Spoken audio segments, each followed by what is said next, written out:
Hi, Rob. How are you? I'm well, thank you. Good. Nice to see you. Thank you for coming on the show. I appreciate it. Thank you for having me.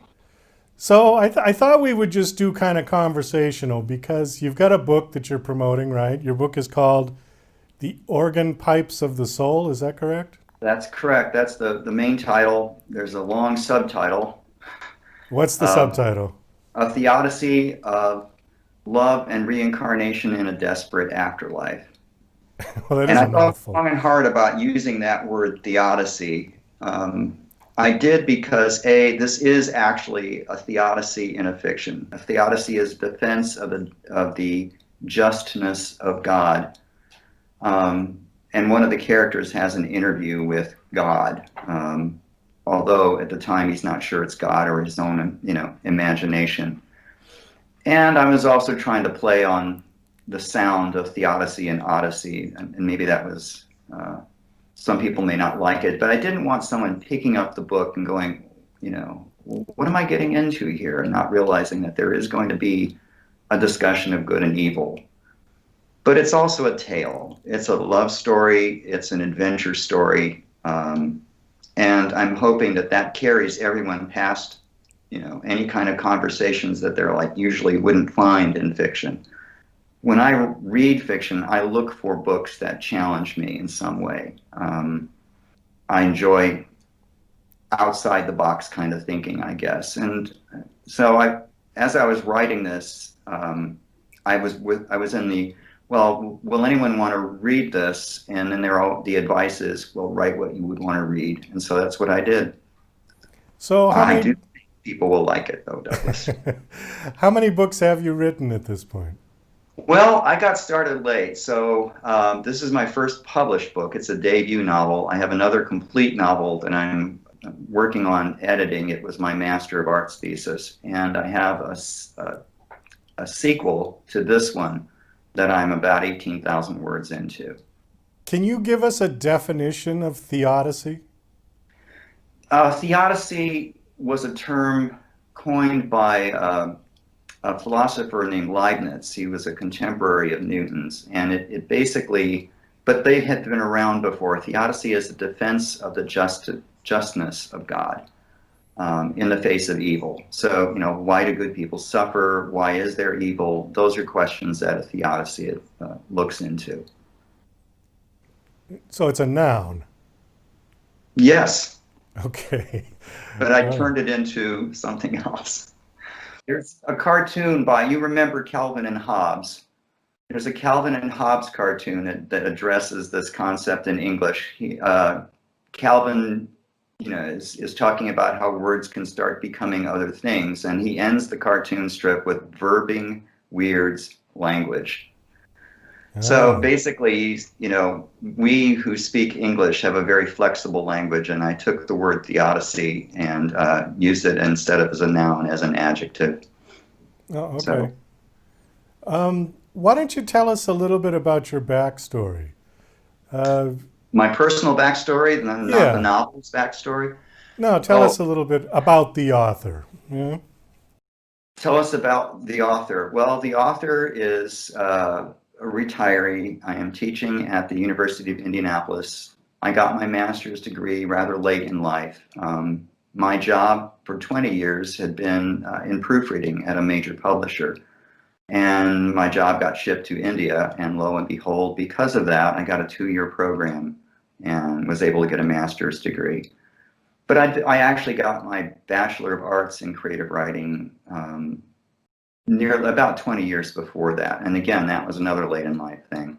So I've been one of those people who, I spent my youth hitchhiking across the country now and then, playing in bands, just doing the things that I always thought would be, I don't know, make for a more interesting life when you stop and you look back at it when you're older. So I did a little bit of that. I am married. I've been married for 39 years. I have two Oh. grandchildren, one son, one child, a son. Um, and I spent a lot of years in factories before I finally got my bachelor's degree. And after that, I was getting ready to get a Master of Arts in teaching English as a second language when the funding ran out. and that's how I ended up at the publisher. So I sort of looped things around a bit. I wasn't thinking ahead of how do you do your biography. When I write these things down, I can put them in better order. So that's a little bit about me. I have a sort of prepared biography that's a little more poetic than that. That's all right. That one was good. I want to ask you about, you said playing in bands, because I'm also a musician, Hmm. semi-retired. I don't play out live anymore, but I do studio work. What Yeah. did you play? I played bass guitar. Bass, okay. I had some grade school training on cello, and that made bass guitar a rather natural step up. And practiced with some local bands, garage bands, wedding bands, and then when I spent about a year in Austin, Texas, and got paid a little bit. I mean, we're talking change, right? The band collects $20 Oh, at the end well, of the I'm night. sure. So theoretically, I crossed over into semi-professional. But the last band I was in a few years later was I think in the late, no, 1980, and it was a blues band. And after that, after I got married, I hadn't played in years, and my wife bought me a bass guitar a few years ago, thinking I'd want to get back into it, and my hands had completely forgotten the frets, and my ear had gone rusty, if you want to call it. But I also realized all musicians spend a great deal of time mastering their instruments, and I True. had to make a choice between pursuing writing and pursuing music.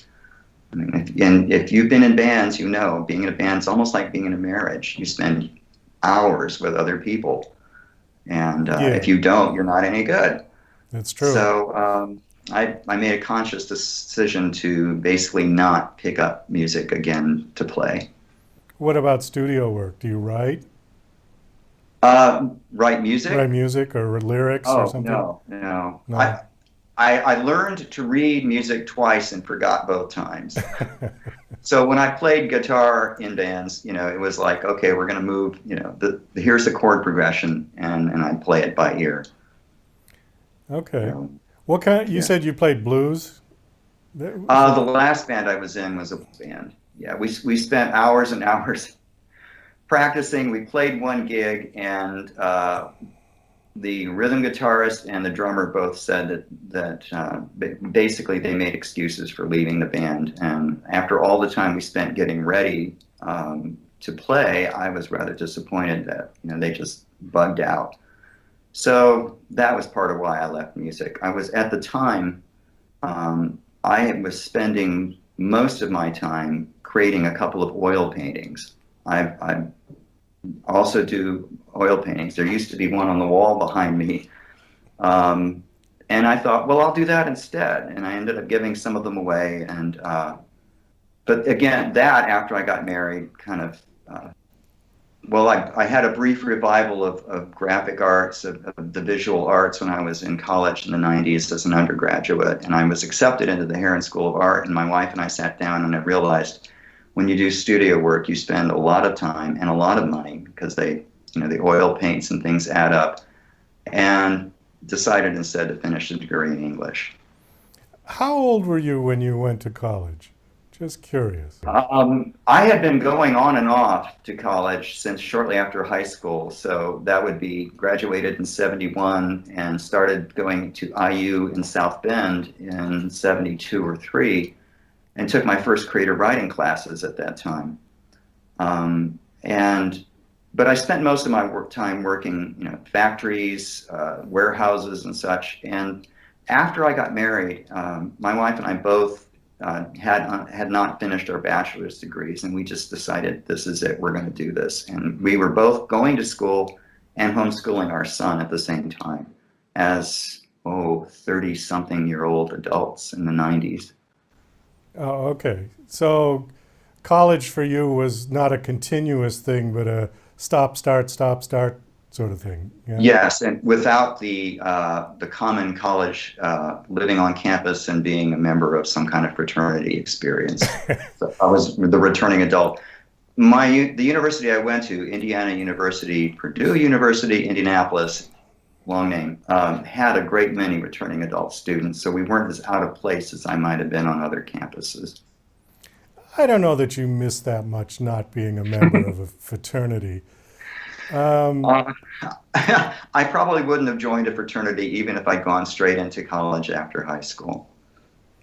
so you managed to dodge the Vietnam War? By sheer luck, I got Yeah. a draft number of about 267 or something. It was Oh, really okay. high. Um, Good for you. and I had contemporaries in my high school art classes who got draft numbers in single digits. I still don't know what happened to them. So yeah, the war was current. It was maybe the last year for the draft, but they were still drafting people when I was in high school. Because looking at your bio, you're like 9 years older than me. Okay. And I was just too young for the Vietnam War, but I had a lot of friends whose older brothers Hmm. went, and some of them never came back. So, Vietnam is very much a part of my growing up as a kid, definitely. Oh yeah, and for me, I was being that those few years older. I was also when we invaded Cambodia, I was out in a peace march. Oh, So I've got a little bit of that background. I think I might have been 18. I went to Vladimir Lenin's birthday party by invitation at a rally in a park and had my first cold beer. oh wow. Um, and we were all complaining. This was 68. We were all complaining about the Soviet invasion of Czechoslovakia. Oh yeah. Yeah. Yes. Wow, takes you back. Ah, but the music was great back then, wasn't it? Those were Oh, I the still love height of the it. Back. music. Yeah, Yeah. absolutely. We do have to kind of wrap this up. We are 15 minutes of fame is winding down very quickly. Do you have a website you want to give out or anything that people I'll can give you kind the of check you website. out? It's organpipesofthesoul.com. All one word. Yeah. All one word. And the first three chapters of the novel are available for people to read. The novel has three point of view characters. They tell the story. So in Okay. those first three chapters, potential potential buyers, readers of the book will be able to be introduced to all of the point of view characters. Um, the first one is probably the major character. He's the driver of the changes that go on, and he's the person who has the theodicy. He's the one who meets God. His name is Arthur.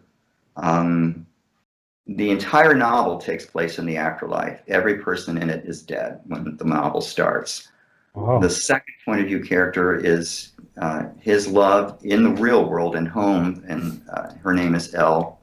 And the third point of view character sort of walked in unexpectedly when I was rewriting the novel for this third time, I think it was. Her name is Coyote.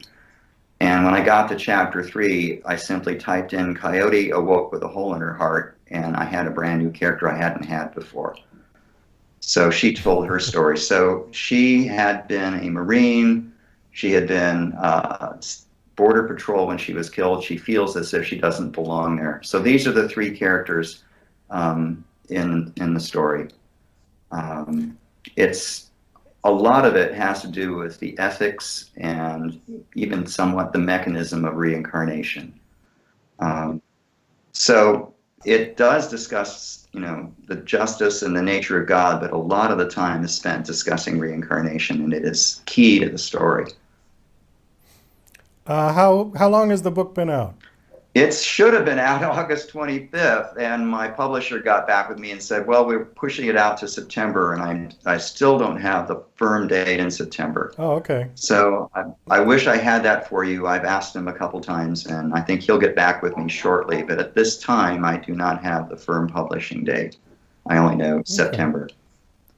September sometime. Well, we're here, Yeah, first week, so we'll see. Maybe it'll come out this month. I do. Thank you so much for coming on and sharing your Thank you, story with Douglas. us.